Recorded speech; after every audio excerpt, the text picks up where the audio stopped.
সকাল থেকে আজকে খুবই ব্যস্ত ছিলাম।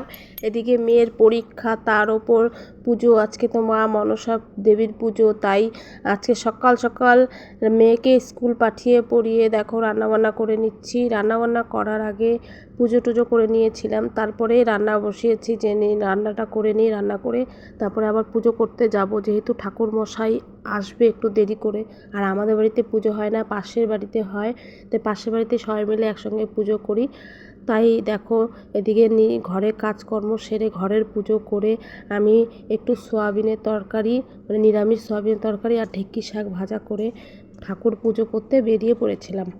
তো দেখো এদিকে মা মনসার পুজো হচ্ছে পাশের বাড়িতে, সেখানে গিয়ে পুজো করেছি। উপোস ছিলাম, দুধকলা দিতে হয়েছে এবং পুজোতে বসেছি, অঞ্জলি দিয়েছি, খুব ভালো লাগলো।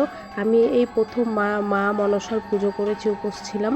এর আগে কোনো দিন করিনি, ছেলে মেয়ে এগুলো ছোট ছিল বলে কোনো দিন করা হয়নি। এখন তো এরা বড় হয়েছে, তো তাই মায়ের পুজো করলাম, দুধকলাটাও দিলাম। সবাই মিলে মায়ের পুজো করেছি, যজ্ঞ হয়েছে, অঞ্জলি দিয়েছি। এই প্রথম পুজো, মা মনসার পুজোর অভিজ্ঞতা আমার খুবই ভালো লাগলো। সবাই মিলে পুজো করলাম সবার সাথে। তো মায়ের মুখটা দেখো, এত সুন্দর মায়ের মুখ, মূর্তিটা খুব ভালো হয়েছে। আর মাকে দেখো কি ভালো লাগছে। এদিকে পুজো দিয়ে নদীতে গিয়ে দুধকলা ভাসিয়ে দিয়েছি। দেখো নদীতে খুব ভালো, সবাই মিলে একসঙ্গে নদীতে গিয়ে দুধকলা ভাসিয়ে দিয়ে প্রণাম করে এসেছি।